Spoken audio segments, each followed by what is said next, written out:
What's up, Sagittarius, Sun, Moon, Rising, and Venus signs? Welcome to your tarot reading here at the Intuitive Teacup. My name is Annie. I'm happy to have you all out there.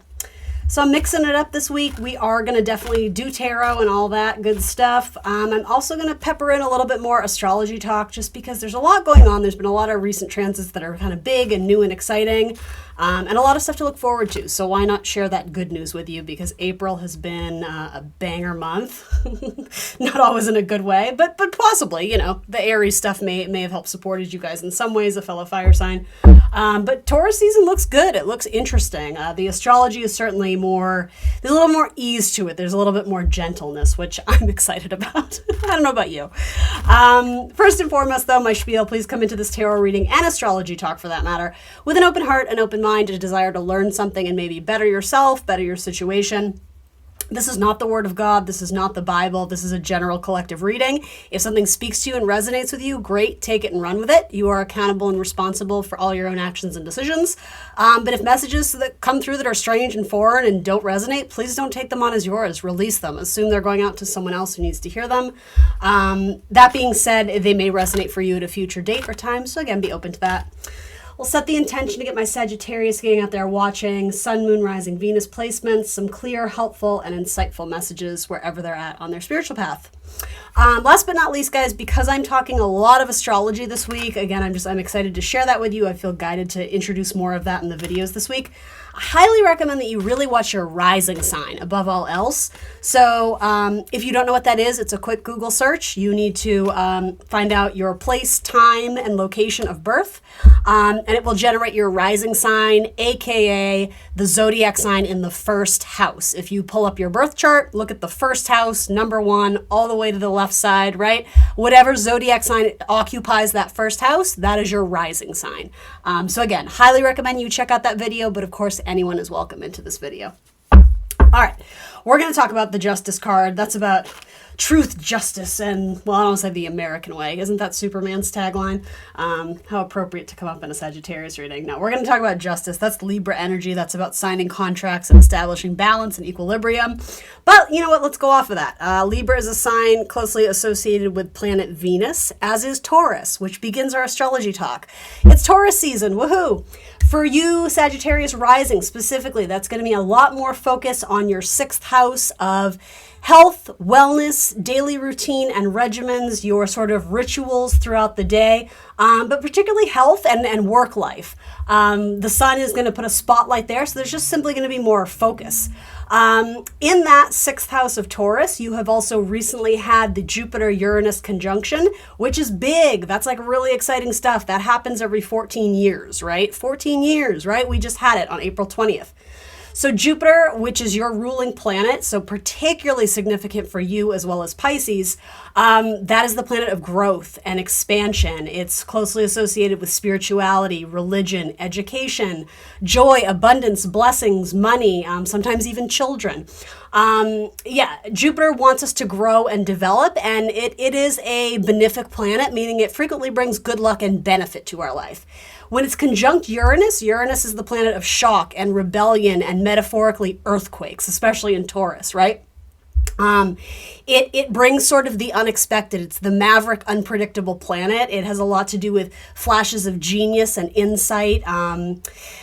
It's a very futuristic oriented planet, a lot to do with, you know, even like developments in technology and AI and things like that. So anyway, that's happening in your 6th house. So there could be a huge growth of technology in your workplace or, upgrades in that capacity. There could be shocking or unexpected growth, changes, expansion, people coming, people leaving, people going. More focus on education in your daily life and needing to kind of learn and feel more spiritually aligned to your path. And again, this is affecting you personally because your rising sign is ruled by that Jupiter stuff. So there's just much more focus in like 6th house matters for you guys. But it does also rule your home life. Jupiter is the ruler of your 4th house of home, family, residence, property, where you live, your roots, your ancestry, your legacy, your private life, that sort of thing. So with Uranus there's something kind of unpredictable. And, I suppose even hard to pin down in terms of like an astrological or tarot forecast, right? There's something unexpected about that. And it's not just the one day, guys. So don't feel like you missed out on the blessing of that conjunction because you didn't feel anything on April 20th. Though I would love to know what happened for you around that date, because especially Sagittarius, I would imagine you felt something. Let me know in the comments below. But that being said, again, we're going to feel that transit for a while. And in theory, it's going to shake things up. And maybe the beginnings of those stirrings are a little bit uncomfortable because it's forcing us out of our comfort zone.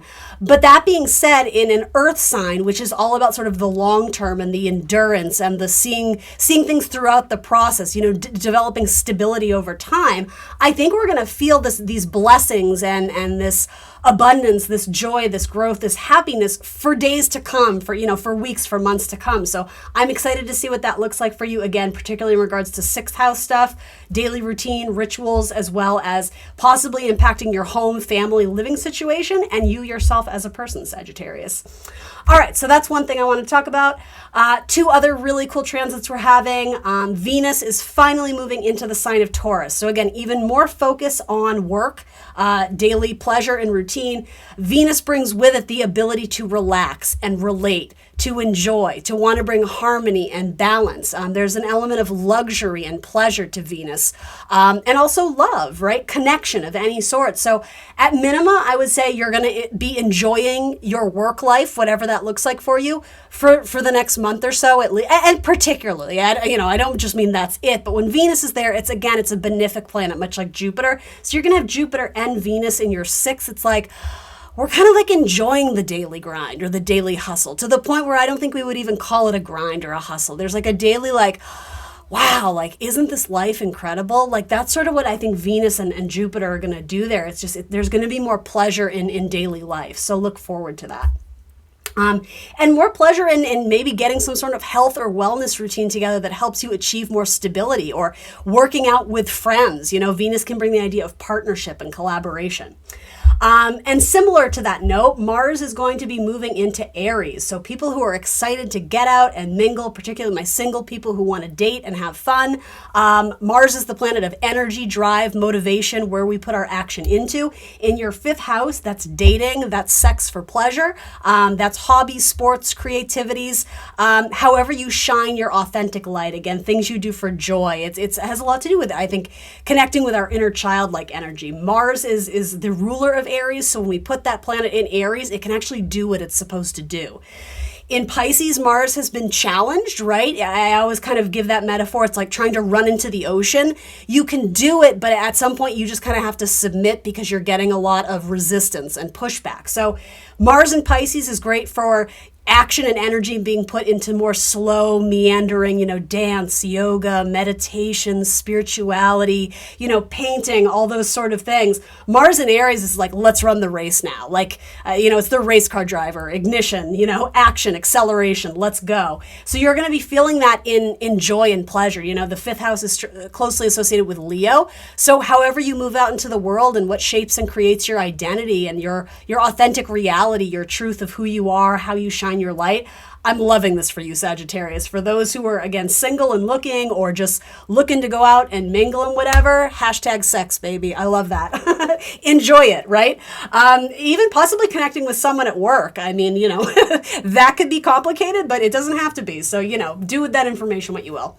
All right, let's talk about your tarot. I was just excited to share that stuff with you because there's a lot of major shifts and changes happening for the better, right? If it was a buzzkill thing, I don't think I'd be as excited to share it, but we already had that Scorpio full moon, right? We're past it. We're moving past it. So speaking of the Scorpio full moon, though, judgment I actually think is coming through for a very important reason. Judgment has a lot to do with looking back on the past. Sometimes it has to do with a reawakening or a reinvigoration. Possibly to do with something with a parent-child dynamic. There could be a reconciliation with an ex who you have a child with. There could be a final culmination or concluding chapter in a narrative that has been very strained or challenged with a family member, particularly, again, parent-child, but even if you are the full-fledged adult who is the child in that dynamic. Do you understand what I mean? I do think this is about looking back to the past and establishing better peace and harmony in connections. And there's something here for you, Sagittarius. It's very much like live and let live, like let it go. We can hold on to all the resentment and anger and jealousy and, all the negative stuff that, we're human beings. Everybody experiences that. Some to a higher degree than others, right? Pluto's very much like kind of scorpionic energy, that fixed emotion where we hold on to it. So if it's good emotion or bad emotion, either way, emotions need to be purged. They need to be released so we make room for the good stuff, right? And new cycles and new chapters and new people. This feels like coming to some sort of awakening about something that happened to you at the past and finding some sort of closure. And it might not even be with that person directly. Like it could be. It could be like, hey, let's have a conversation and clear the air. For a lot of you, though, it almost feels like you're coming to terms on this on your own. And I don't know why I'm hearing this, but it's like, it's not that it was right that it happened. It shouldn't have happened, but it did. And it's up to me to deal with that and process it so that I can release it. And I'm not the person carrying around or shouldering sort of the weight or the burden of something that happened in the past. Now that very much speaks to me, especially for Sag rising, full moon, Scorpio, 12th house. That's sort of that psychological edge of your blind spots, things that maybe psychologically really took a toll on you, trauma that happened way back when and you didn't realize it was really still impacting you and affecting you in a very real way. When, the 12th house is a very dark house in terms of it's our blind spots. It's what's hidden. We don't always see it. We don't always have clarity. It's that kind of mystical, mysterious, illusion-based kind of house, right? Closely associated with our spirituality, with God, things like that. When the full moon's there, we're actually able to access and see things with more clarity, with some clarity, right? Because that full moon, it's big, it's bright, it's shining for us to see. So yeah, this speaks to me about a cathartic release or a letting go. This may even have to do with siblings because, this full moon was squared by Pluto in your, let's see, in Aquarius, that would have been your 3rd house. So that can sometimes have to do with cousins or siblings or something to do, I don't know, in a writing project, education. It's your house of sight, perception, comprehension, reading, writing, understanding.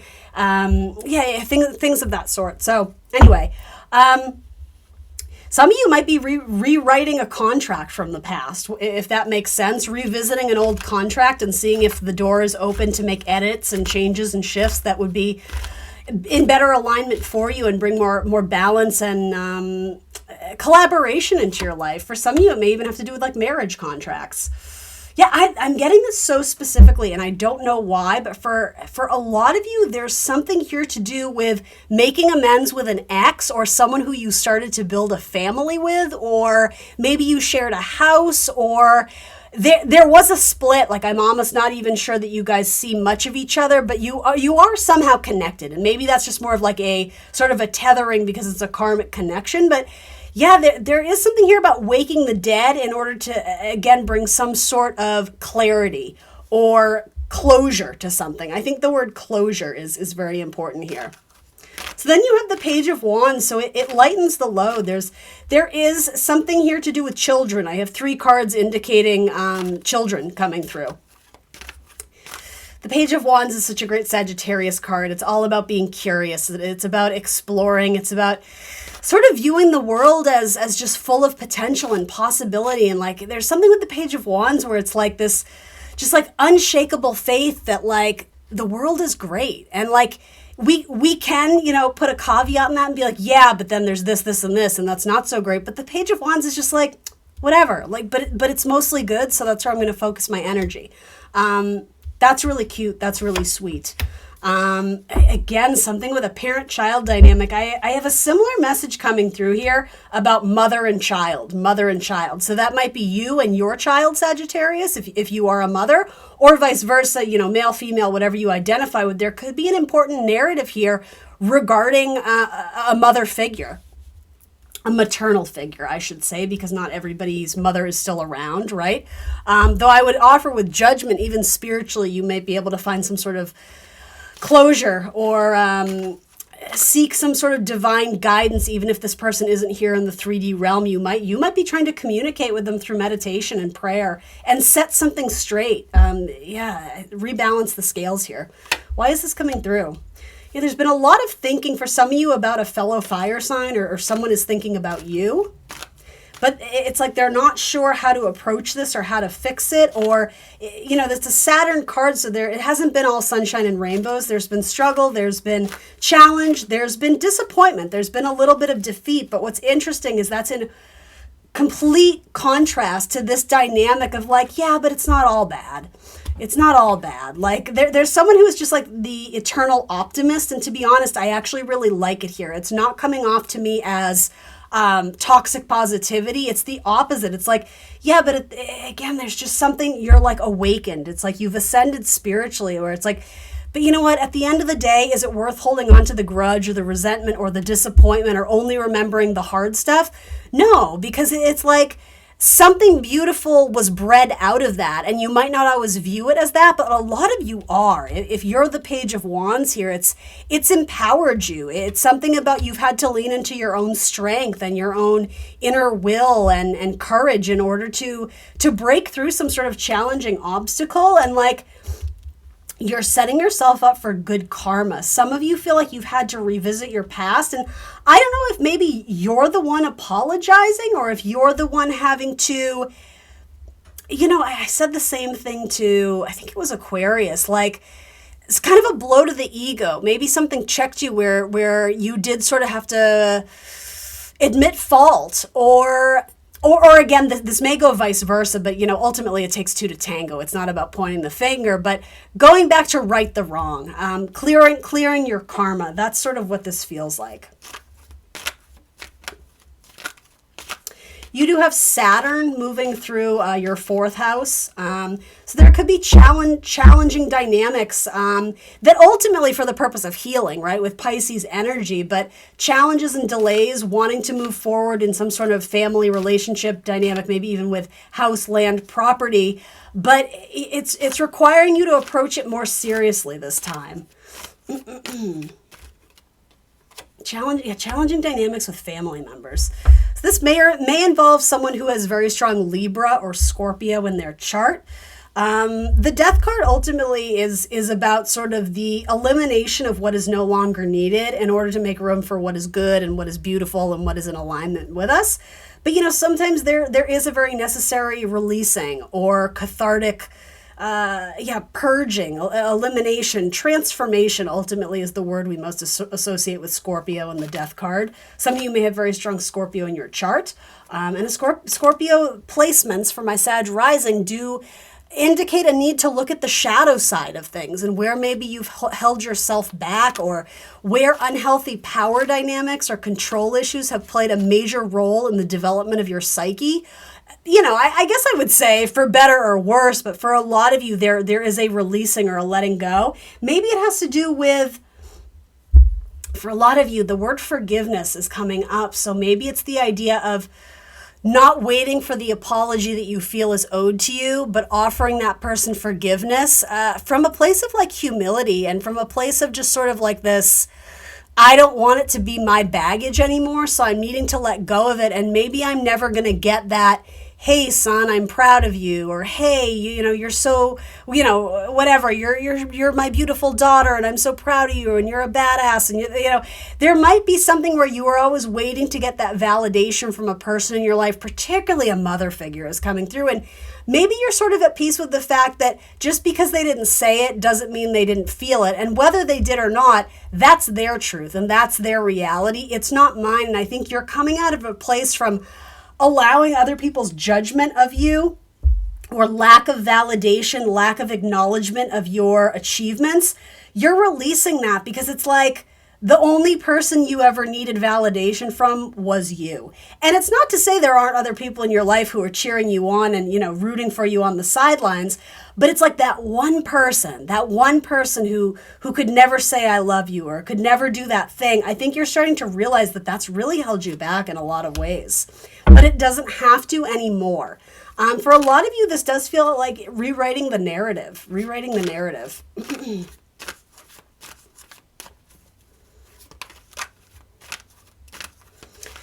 And that indecision of, but what happens if I let go? And I don't really even know where this is going per se, Sagittarius, but there is something coming through here of like, you have no reason not to put faith in a higher power and understand that you don't need to hold on to the grudge or the resentment anymore.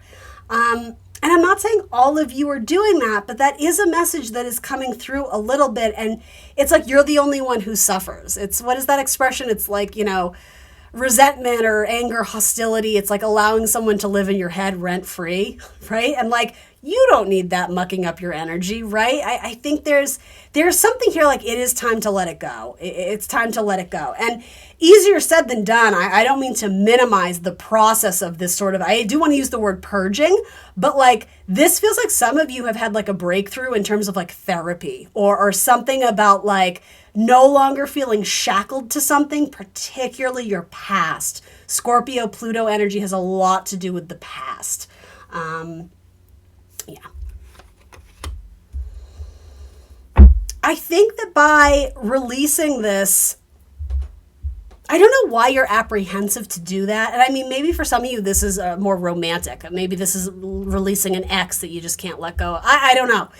You're very apprehensive to let it go. And I don't totally know why. And I'm not saying it's not valid. I'm sure you have a lot of certainty and a reason why. To me, it's not coming through with clarity in the cards. That's all I'm saying. But you're apprehensive to let this go, but it actually opens a lot more avenues for you and possibilities and opportunities. I think it's something you thought you needed or made you feel a sense of safety and security, but it was like a false sense of that. It was almost like this false belief that by holding on to this, I feel like I'm more in control of my life. Like I have more certainty and consistency, or I know this. It's, again, that idea of like familiarity. It's almost coming through with like devil energy, like something that binds us, something that inhibits our growth. But I don't know, it's like you're seeing the glass half empty. This is so not a typical Sagittarius reading. It's very interesting here. Seeing the glass is half empty when it's like when you do make that adjustment or that shift in what you're putting your energy and your mental focus into, the world opens up with a lot more possibilities for you. I think there was this, I don't know, sometimes Seven of Cups to me speaks of illusion and the illusion that you needed something or that you never had something. When you did, it just, again, maybe wasn't coming from the source you thought it would. Parent-child dynamics are coming through super duper strong here, which I find very interesting because we didn't touch a lot on that with the astrology stuff, but ultimately that's why I'm mixing the tarot and astrology, because clearly there's a message here that wanted to come through about family. I also think too, something about this Queen of Wands speaks to me about needing to approach something someone who's either been very dismissive of you or you don't think that they see you. And I'm almost wanting to say, but they do though. I don't know, maybe Leo energy going through there, Aries. I'm not exactly sure what that is. Approaching someone that you're nervous to approach, or I do think it has to do with feelings of unworthiness, almost like a fear of authority or putting people on a pedestal, putting people in a position where they somehow have power over you. But in that, it's like you were giving your power away, maybe unknowingly or unconsciously. And then you find yourselves in these dynamic time and time again where you feel like used and abused, that type of thing. Again, like Pluto type stuff. So again, when you become more aware of it, it's that muscle you can flex into greater strength, having more experience, more tenacity. This has molded and shaped you in a very necessary way, but it wasn't always easy. So this is Dove Spirit. Be peace. Be at peace. Yeah, for some of you too, this very much does speak to me about needing to find closure because the window is closing. Particularly, I don't do fear-based readings. That's not what this is about by a long shot. But like, you get what I mean, right? Like, especially, if you have a parent who is struggling with health and you're kind of, I think a lot of you're stepping up to be the bigger person and not waiting for them to come to you. You may actually have to approach them, and there's a little bit of fear there. And this says, Frog Spirit, clear out the clutter. I love that. Sagittarius, thanks for joining me today. Please like, share, subscribe, leave a comment if you so desire. If you want more content from me, I am on Instagram and Facebook, and I will see you very soon for more tarot. Bye, guys.